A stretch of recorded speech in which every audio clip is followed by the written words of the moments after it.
GM and Ford currently give a profit-sharing check to hourly workers based on pre-tax profits in North America. In Whiteville, North Carolina, a place where everyone knows each other by name, the empty lot where Patriot Ford once stood has become more than just a vacant property. It's a warning sign. For decades, that dealership was a cornerstone of the community, employing locals, sponsoring the high school football team, and serving as a steady economic anchor. Then, almost overnight, it was gone. Locked gates, silent phone lines, cars stranded in service bays, customers left confused and furious. This isn't just an isolated story about a struggling business in a rural town. What happened in Whiteville is happening across America. From Pennsylvania to Colorado, from Florida to Washington state, Ford dealerships are vanishing at a pace that defies coincidence. Local news reports treat each closure as a unique tragedy, but when you connect the dots, a far darker picture emerges. The truth is that Ford, the company that once symbolized American industrial might, is facing a crisis that extends far beyond falling sales or shifting consumer trends. Despite boasting record quarterly revenue of $50.2 billion, Ford posted a net loss of $36 million in the same period. The contradiction is staggering. A company that can generate billions in sales yet still fail to turn a profit. And this contradiction points to something much deeper than a cyclical slump. Real quick, if you're into videos that cut through the noise and break things down clearly, go ahead and hit that like button. It helps more people find this. And if you're not subscribed yet, now's a good time. We've got more deep dives coming your way. Also, drop a comment and let me know what you think. I'd love to hear your take. Now onto the video. Behind closed doors, Ford executives are making brutal decisions, cutting off dealerships that they've secretly deemed non-essential to the company's survival. Dealers, employees, and customers are left blindsided, often with no support or explanation. What's unfolding is not a random series of closures. It's a systematic restructuring, one that exposes cracks in Ford's century-old business model. In the sections that follow, we'll explore this unraveling story in detail. From the human cost felt in small towns to the multi-billion-dollar black hole of Ford's electric vehicle strategy, from catastrophic quality control failures to disastrous tariff miscalculations, from unsustainable dividends to a crushing debt trap, every layer of this crisis reveals how deeply compromised Ford has become. This isn't just the struggle of a car maker. It's the potential collapse of an American icon, and the implications reach from Wall Street to Main Street. So, what really went wrong? And why are communities like Whiteville paying the price first? Let's begin by looking at the first visible cracks in Ford's empire, the vanishing dealerships. Across the United States, Ford dealerships are disappearing. In Lock Haven, Pennsylvania, Murray Motors quietly shifted operations out of town, leaving behind an empty showroom and confused customers. In Colorado, long-standing dealerships have consolidated or closed outright. In Washington state, families who had relied on the same Ford dealer for generations suddenly found themselves forced to travel hours for service. Florida tells the same story. The pattern stretches coast to coast, and it's unmistakable. What makes this wave of closures so alarming isn't just the scale, it's the silence. Ford executives have avoided announcing a sweeping downsizing plan, but industry insiders suggest otherwise. According to a former regional manager who spoke under condition of anonymity, Ford maintains an internal list of dealerships it considers non-essential. These are usually small or mid-sized dealers in rural areas, many of which have served their communities for generations. If you're a dealer in one of those towns, the reality is simple. You're probably on that list, and you don't even know it. This quiet purge is already underway. Sources suggest Ford's long-term plan is to shrink its dealership network by nearly 30% over the next 5 years. Publicly, the company insists each closure is the result of independent business decisions. Privately, insiders say the strategy is deliberate: cut loose the weaker limbs to preserve the trunk. For Ford, the closures are a survival tactic. For communities, they're an earthquake. Financially, the logic seems clear enough. Ford's electric vehicle division alone lost $1.3 billion in the last quarter, about $14 million every single day. By trimming smaller dealerships that don't generate high volumes, Ford frees up resources and cash.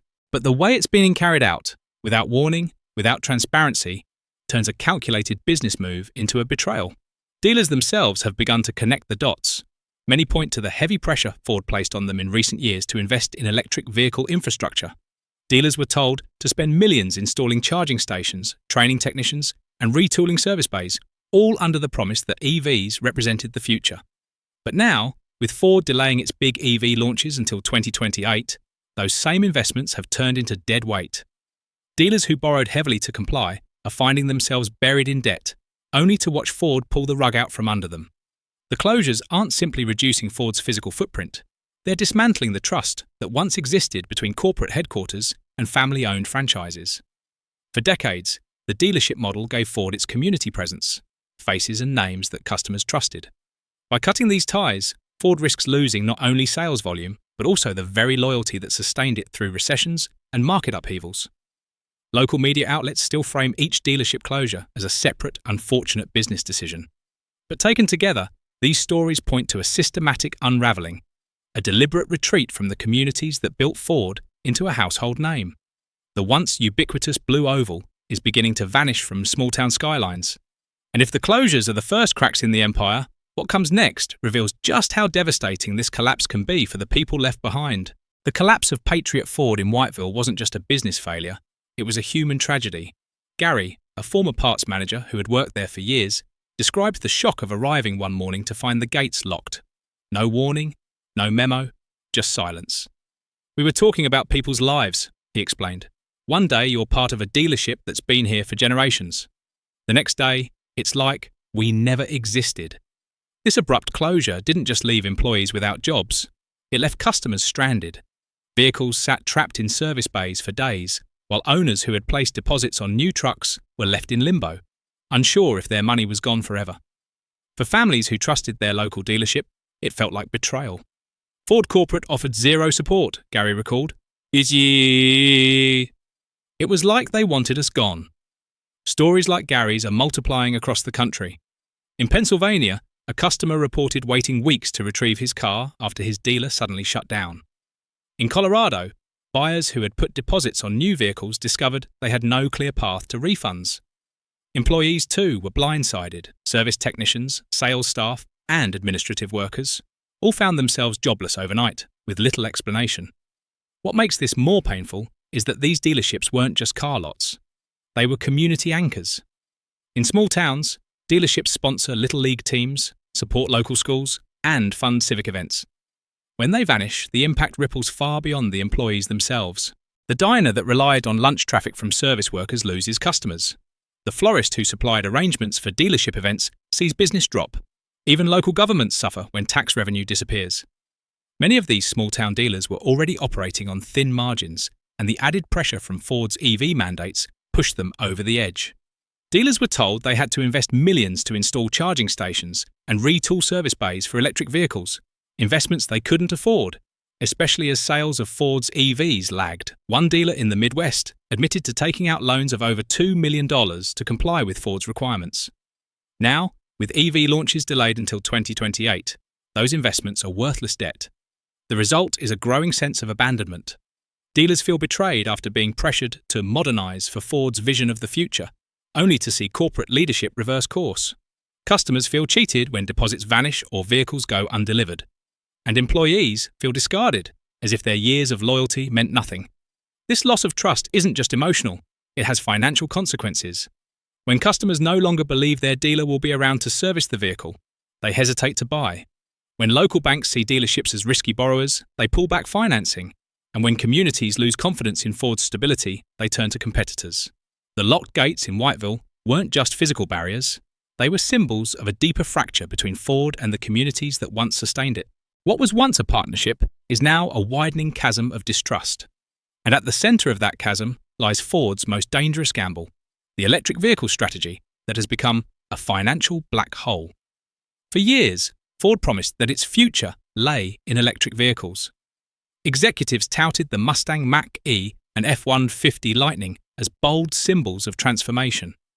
Dealers were told the EV revolution was non-negotiable, invest now or be left behind.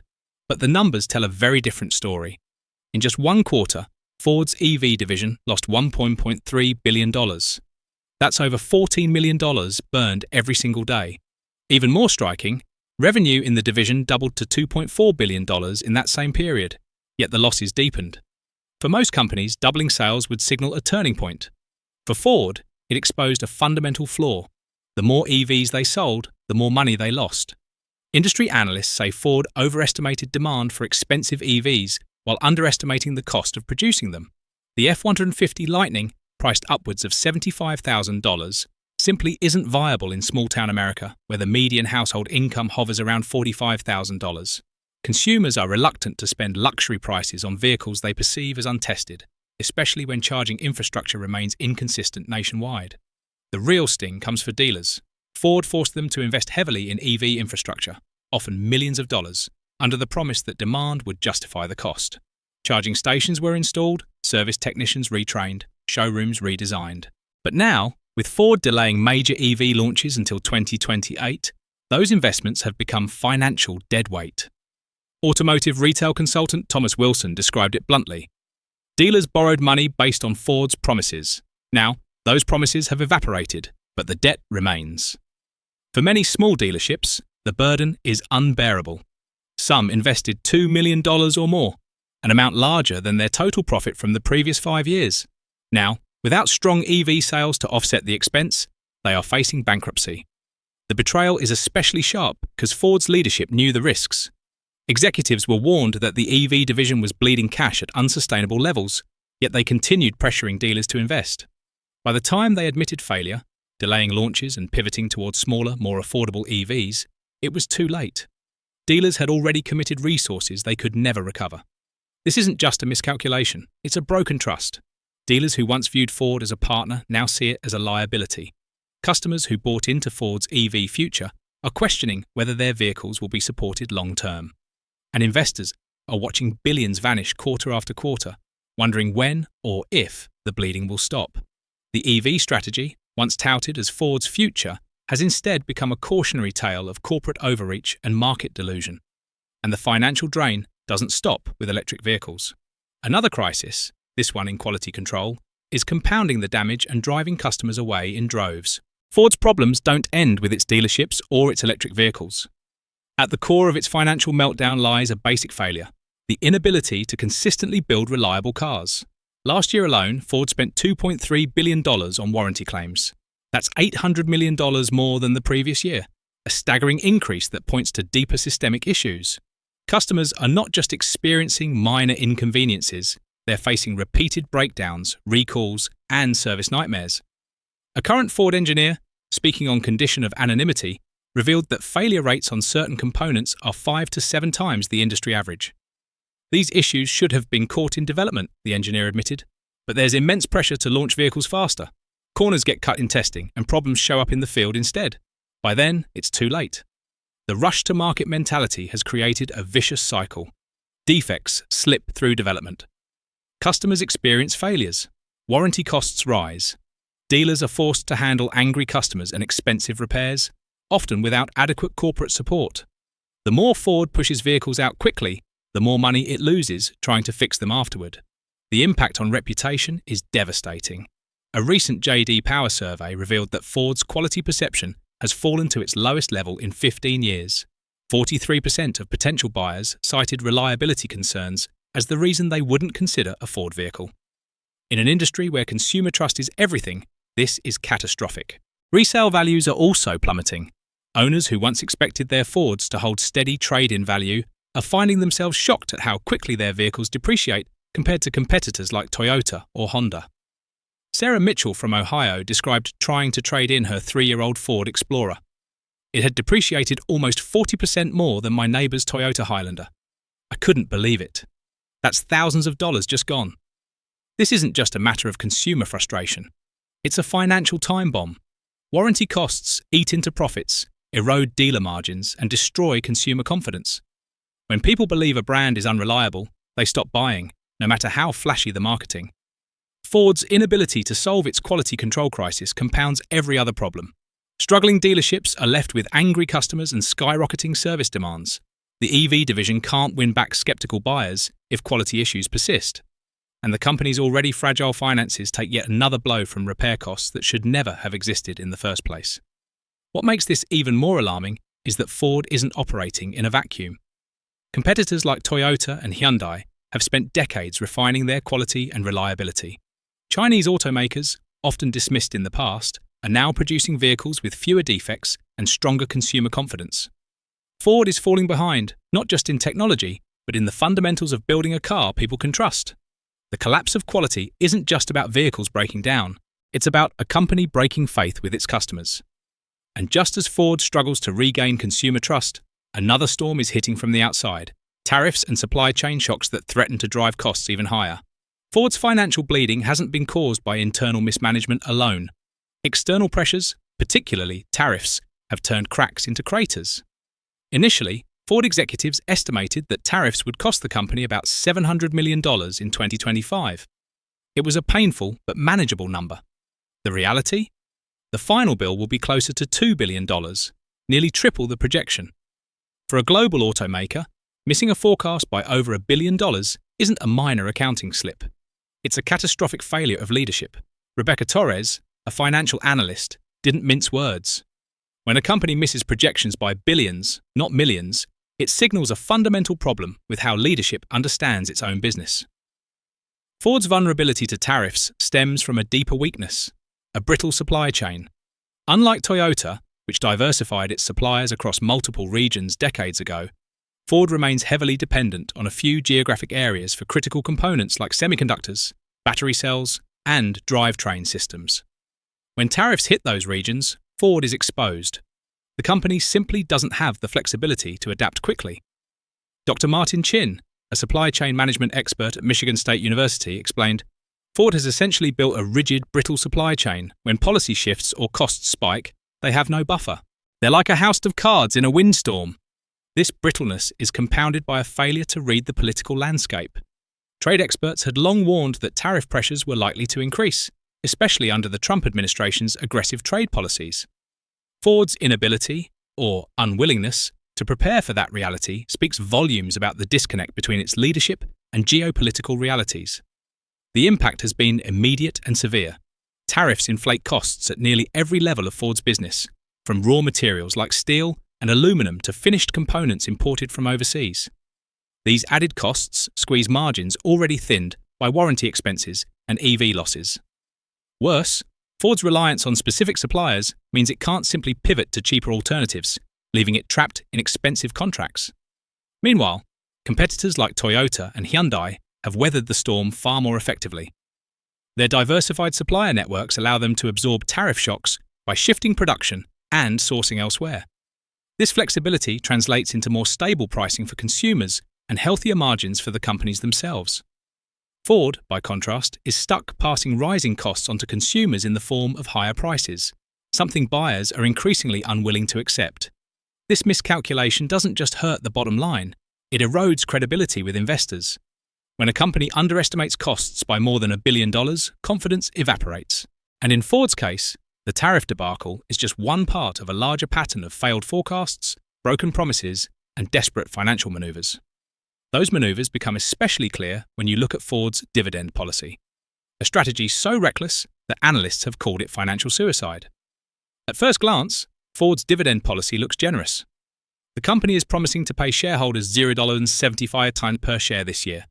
For income-seeking investors, that's attractive, until you look deeper. Ford's earnings per share stand at just $0.11. That means the company is paying out nearly 7 times more than it's earning. This isn't sustainable. It's smoke and mirrors. Investment strategist Rachel Williams put it bluntly. This dividend policy is financial suicide. They're burning through cash reserves to maintain the appearance of stability. It's like using your savings account to pay for luxury vacations while you're unemployed. You can only keep it up for so long before reality catches up. The numbers are brutal. Ford has about 4 billion shares outstanding. At $0.75 per share, that's a commitment to pay out roughly $3 billion in dividends this year. But with earnings of only $0.11 per share, they'll generate just $440 million in profit. The shortfall, about $2.5 billion, has to come from somewhere. That somewhere is Ford's dwindling cash reserves and increased borrowing. This kind of financial engineering isn't a show of strength. It's a sign of desperation. By propping up dividends, Ford hopes to keep shareholders from abandoning ship. But the cost is staggering. Every dollar spent on unsustainable dividends is a dollar that could have been used to fix quality issues, invest in EV technology, or shore up a fragile supply chain. The market has seen this playbook before. Companies that pay dividends out of debt or reserves rather than profits rarely survive long. Investors may enjoy short-term payouts, but the long-term value of the stock collapses once the illusion crumbles. In Ford's case, the dividend is less an investor reward and more a bribe to keep them from running. This reckless policy highlights Ford's larger problem. It's prioritizing optics over substance. Instead of confronting its structural weaknesses, Ford is trying to buy time with financial gimmicks. But time is a luxury Ford no longer has. The company's debt load is swelling, its margins are shrinking, and its credit rating is hanging by a thread. Which brings us to the next ticking time bomb: Ford's growing debt trap. Ford's debt problem is nothing new. Automakers often carry significant debt to finance production, research, and expansion. But Ford's situation is particularly precarious. At the end of the last quarter, Ford's automotive debt stood at nearly $20 billion. On its own, that number might not be catastrophic. But combined with shrinking cash reserves, ballooning warranty costs, and collapsing EV margins, it becomes a noose tightening around the company's neck. The most worrying signal is Ford's credit rating, which remains just one notch above junk status. If it slips any lower, the company will face significantly higher borrowing costs, precisely at a time when it needs financing the most. Elevated interest rates and tightening credit conditions only make matters worse. Financial analyst Marcus Johnson described it as a classic debt trap. Ford needs money to fix its problems, investing in EVs, addressing quality issues, and retooling factories. But to get that money, it has to borrow. Each new loan increases debt, which raises interest costs and further drains resources. It's a vicious cycle with no clear escape. The debt issue is compounded by Ford's strategic missteps. Billions have been sunk into EV platforms that are now being delayed or abandoned. Factories have been retooled for vehicles that may never reach the market. These sunk costs don't go away. They sit on the balance sheet, dragging down profitability and limiting flexibility. Meanwhile, competitors are moving forward with lighter debt loads and stronger balance sheets.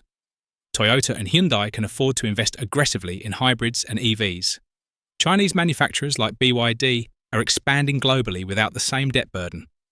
Ford, by contrast, is shackled by obligations that leave little room for bold moves. The debt trap also undermines Ford's ability to weather economic downturns. If the broader economy slows, and many economists predict it will, Ford's fragile position could unravel quickly. Declining sales combined with high debt service costs could push the company into a downward spiral that few corporations recover from. In practical terms, this means Ford is gambling with its future. It's betting that it can outlast the storm, generate enough cash from its remaining profitable divisions, and somehow rebuild consumer trust before the debt becomes unmanageable. But every quarter of losses brings that gamble closer to failure. Debt isn't just a number on a balance sheet. It's a weight that constrains decisions, forces short-term thinking, and accelerates decline. For Ford, it's the clearest signal yet that the company's troubles are more than temporary, they're structural. And while Wall Street worries about debt ratios and junk ratings, small-town America feels the pain in a far more immediate way. Dealership closures and economic fallout are tearing at the fabric of communities that once relied on Ford as an anchor. When Patriot Ford shut down in Whiteville, it wasn't just the employees who felt the impact. The closure created a domino effect that rippled across the entire town. The local diner that relied on service techs and sales staff for lunch traffic saw its revenue drop. The florist, who supplied arrangements for dealership events and customer appreciation days, lost 30% of her business overnight. Even the high school football team lost a major sponsor. Economist Dr. Sarah Jenkins compared it to pulling out a load-bearing wall in a house. These dealerships are often one of the largest employers and tax contributors in small towns. When they disappear, the whole community structure becomes unstable. The numbers back her up. Patriot Ford alone generated over $100,000 annually in local tax revenue, money that funded police, fire protection, and schools. Without that income, Whiteville's city manager announced cuts, including reducing the police force by 2 officers. That might not sound like much in a big city, he said, but in a town our size, it's a major reduction in public safety. And Whiteville isn't unique. In Alamosa, Colorado, Valley Ford closed after 67 years in business. James Peterson, whose grandfather started the dealership after World War II, said, "We survived recessions, oil crises, and the 2008 financial crash. But we couldn't survive Ford's impossible demands." Those demands weren't limited to EV infrastructure. Many small-town dealers were pressured to make costly facility upgrades, sometimes over $1.5 million, just to keep their franchise. For businesses already operating on thin margins, the mandates were the final straw. When they failed to comply, Ford had the justification it needed to terminate agreements. Customers feel the squeeze too. Rural buyers now drive an hour or more for basic service. When a vehicle breaks down, it's not just an inconvenience, it's a day of lost work, transportation costs, and mounting frustration. As one owner in Pennsylvania put it, "I used to get my F-150 serviced 10 minutes away. Now the nearest dealer is over an hour. What happens if my truck breaks down? A simple repair becomes a full-day ordeal." This erosion of convenience is fueling a slow but steady shift in customer loyalty. People who once reflexively bought Fords are now looking to Toyota, Hyundai, or GM for their next vehicle. The brand loyalty that Ford spent decades building is collapsing under the weight of broken promises and vanishing dealerships. And as Ford abandons its small-town roots, the damage isn't just economic, it's cultural. In many places, the local Ford dealer was a symbol of stability, a place where multiple generations bought their first cars. Now, those blue ovals are being pried off buildings, leaving behind ghost lots and bitter memories. But even as communities bear the brunt, Ford itself is caught in a deeper crisis of identity, forced into a dramatic strategy reversal that reveals just how flawed its leadership has been. For 3 years, Ford executives pushed an aggressive narrative. The future was large, expensive electric vehicles. Dealers were told to get on board or get out. Billions were spent retooling factories, securing battery supply chains, and designing premium EVs like the F-150 Lightning. Then, in 2025, came the stunning reversal. CEO Jim Farley announced Ford was delaying major EV launches, its electric pickup and e-transit van, until 2028. Instead, the company would scramble to develop smaller, more affordable EVs aimed at the $30,000 price point. On paper, it looked like a pivot to consumer demand. In reality, it was an admission that Ford's strategy had failed catastrophically. Automotive consultant David Rodriguez described it as a complete strategic reversal. He explained, "When a company of this size abandons its flagship EV program after sinking $20 billion, it's not a pivot. It's an admission that the entire strategy was fundamentally flawed. The timing couldn't be worse. By delaying launches, Ford essentially reset the clock in an EV race where competitors are already multiple laps ahead. Toyota and Hyundai have perfected hybrid systems over 2 decades, creating affordable, reliable vehicles that dominate the market. Chinese manufacturers like BYD are producing EVs that undercut Ford on both price and technology. While Ford was pushing $75,000 electric trucks, sales of subcompact crossovers jumped 20% and compact cars rose 12%. Truck sales, Ford's bread and butter, fell 4%. In short, Ford zigged when the market zagged. And the fallout isn't limited to products. Entire teams inside Ford devoted years to projects now cancelled. Factories retooled for vehicles that may never launch are now stranded assets. One auto manufacturing expert compared it to building a mansion, then deciding halfway through you wanted it in a different city. You can't just move what you've built, you've wasted billions. Competitors, meanwhile, are seizing the opening. Toyota's hybrid sales are soaring. BYD is flooding markets with affordable EVs. Hyundai is gaining ground in both EVs and hybrids. Ford, once a pioneer, is now a laggard, desperately trying to catch up in markets it abandoned years ago. Worse still, this reversal has shattered trust with dealers. Many invested millions into EV infrastructure on Ford's promises, only to watch those promises evaporate. Why would they invest again in the next vision when the last one was abandoned? This credibility crisis isn't just external, it's eating away at Ford from the inside. Behind Ford's public messaging of confident transformation, insiders describe a company consumed by fear and confusion. Executives are reluctant to challenge bad decisions. Projects are being cancelled after years of development. Entire teams are reassigned overnight, with no clear direction. A Ford manager, speaking anonymously, described the atmosphere as toxic. Budgets are slashed without warning. Promising projects are scrapped midstream. Employees feel the disconnect between what's said publicly, bold transformation, innovation, resilience, and what's actually happening internally, chaos and retrenchment. This culture of fear stifles innovation at the very moment Ford needs it most. While competitors are advancing in battery technology, manufacturing efficiency, and hybrid systems, Ford employees are focused on survival, protecting their jobs, navigating sudden shifts, and trying to guess what leadership will demand next. The result is paralysis. Ford isn't moving forward, it's lurching sideways, bleeding cash and credibility. This internal dysfunction also widens the credibility gap with the outside world. Investors see the contradictions between upbeat press releases and delayed launches. Dealers see the disconnect between corporate promises and abandoned strategies. Customers see the gap between marketing slogans and actual product reliability. Trust, once lost, is nearly impossible to regain. And for Ford, trust is evaporating faster than cash reserves. Patriot Ford in Whiteville wasn't just a dealership, it was a warning flare. Its closure revealed the human cost of Ford's crisis: lost jobs, broken trust, communities destabilized. But it also symbolized something larger: the unraveling of an American icon. We've seen the pieces of this collapse unfold: the systematic dealership closures, the EV division bleeding billions, the catastrophic quality control failures, the tariff miscalculations, the reckless dividend policy, the crushing debt trap, the abandonment of small-town America, the failed strategy reversals, and the chaos inside Ford's own walls. Each piece alone is troubling. Together, they form a picture of a company teetering on the edge of collapse. For car buyers, the stakes are immediate: reduced service options, declining resale values, and questions about whether Ford will even support today's vehicles tomorrow. For investors, the risks are glaring: unsustainable dividends, evaporating margins, and constant strategy whiplash. For communities, the losses are devastating: jobs gone, tax bases eroded, and local cultures destabilized. The question isn't whether Ford is in crisis. The question is how deep the collapse will cut, and who will pay the price. If history teaches us anything, it's that corporate giants don't fall overnight. They erode slowly, one bad decision at a time, until the collapse becomes impossible to ignore.